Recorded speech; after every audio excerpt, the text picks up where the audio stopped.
Hello, I'm deadheading the daffodils. It's an easy task to do and it's a really worthwhile one. When your daffodils have finished flowering, they'll start to produce seed, or at least on most of the flower heads. And if you remove them, it saves the energy that the plant would use in making the seeds.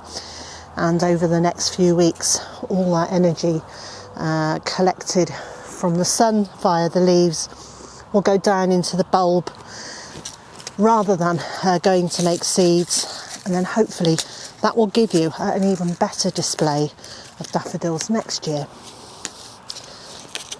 So, worth spending a few minutes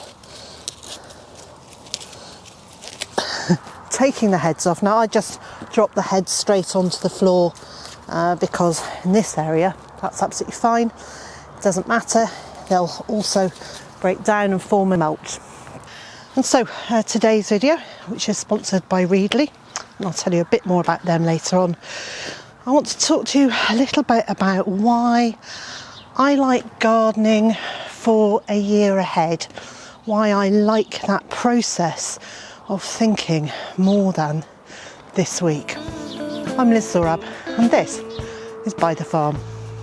If, like me, you've absolutely had enough of this winter and are itching to get growing but you're not sure what to sow, I've made some video guides of seeds that you can sow in March and April, actually right through the year, but here we are, March and April, and I'll leave a link for those on the screen and in the video description, and you can also find them over on my website at bytherfarm.com. I'm very pleased to say that the ducks have been allowed out again. They have also been in lockdown for several months now because of a threat of avian influenza. So they are very happy to be back out in the food forest where they're finding slugs and snails and all the other things that ducks love to eat amongst the ground here. About a year ago, I sowed the seeds of these plants, which are purple sprouting broccoli. And I always feel that it's like an act of faith to sow tiny seeds, knowing that you're not going to be harvesting from them for 10, 12, maybe even 14 months. These grow quietly throughout the year, and then at this time of year they send up flower heads, and that's the bit that we eat. So they're little stems with immature flower heads on the top. Now when they actually go to flower, you can still eat those as well. I prefer them when they're small, like this, and you lightly boil them or you steam them. You can cook them in things like a broccoli bake, anything that you would do with broccoli, or indeed cauliflower, you can use these. And you don't just use the flower, you use some of these leaves as well, and you can also use the larger leaves as a cabbage alternative. I really like this annual rhythm to the year, knowing that what I'm growing now will be enjoyed in a year's time or even in 2 years' time. So quite apart from having a month-by-month guide or a vague idea of what you're going to be sowing, I also try to keep an annual perspective and maybe even longer term than that. And that doesn't just apply to the veg garden, but to my flower garden too. And this year I want to rearrange this bed. I first drew up the planting plan for this bed in 2018, early 2019, and I included a copy of that in my book Grounded. Grounded is the story of converting this field into an edible and productive space, and also creating the flower gardens here. And while I was doing all that, I was also healing myself. The more time I spent out here, the more well I became. So I'll leave a link in the video description and on screen of how you can order a copy of Grounded. I've really enjoyed some parts of this border, and I've really liked how some elements have worked together, and other bits I'm really not happy with. So I have already lifted large portions of the plants that are in here, and I've divided them so that I've separated out the clumps. Dividing is a really good way to increase the number of plants you have. It's great for herbaceous perennials. You just need to check whether it's best done in autumn or in spring for that particular type of plant. So the ones that were better to be split in autumn have already been split. I've also done some of the spring ones, and I've left in there the spring bulbs and also the summer flowering bulbs like some lilies. My next step is to decide exactly which plants I want where in this bed. And I've been looking for some inspiration, and one of the ways that I've been doing that is to be looking back through old magazines, old issues for inspiration. And what I've been doing is using my Readly app. So I've actually been out here in the garden having a look through magazines and trying to relate what I'm looking there into this bed here. And the nice bit is lots of the images show gardens on a really grand scale, but it will also show gardens on a very small scale, and I can then resize and rescale those ideas to fit this bed.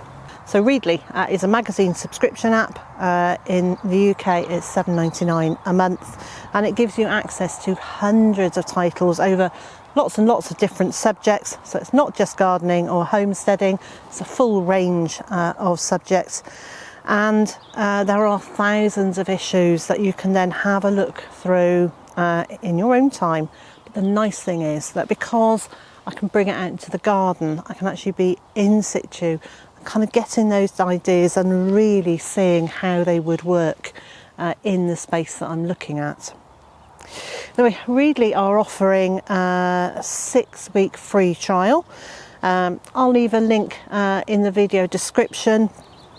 So if you are interested in checking out the app that I use to get inspiration and ideas for the garden, please do head over and use that link and find out a little bit more about Readly.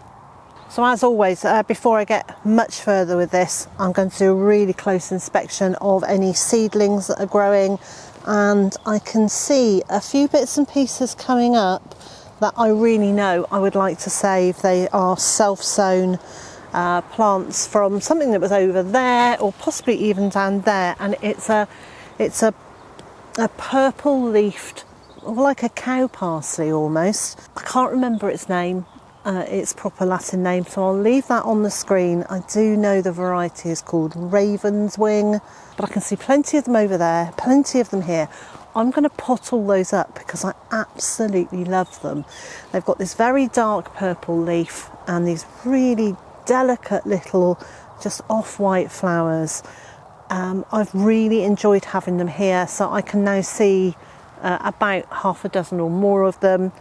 I'm going to pot those up, and then I'm going to grow those on to put back in here, or possibly in another area.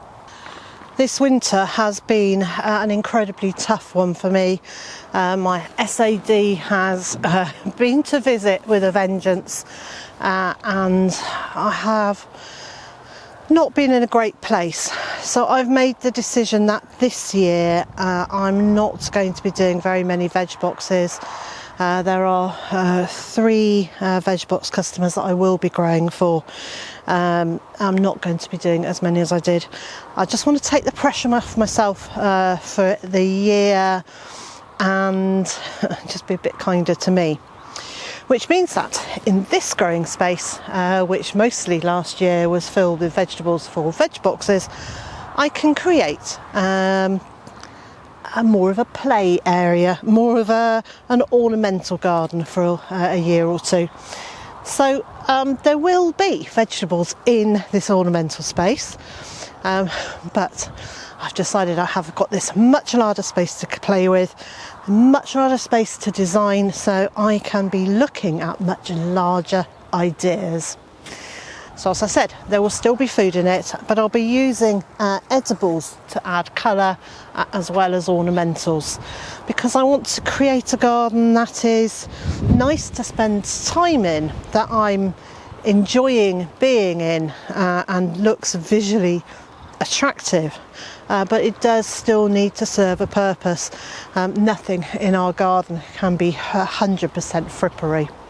So if you've got an area in your garden that you're not 100% satisfied with, don't feel that you have to put up with it that way. You do have the option to take things out, change them up, experiment a little. And so over the course of this summer, this will be one big experiment, and I hope you'll enjoy watching this area change and develop over that time. Well, it's just starting to rain, and while I don't mind working in the rain, my camera doesn't love it very much. And so wherever you are in the world and whatever you've got planned for the day, I hope it's a good one. And I also hope you'll join me again next time.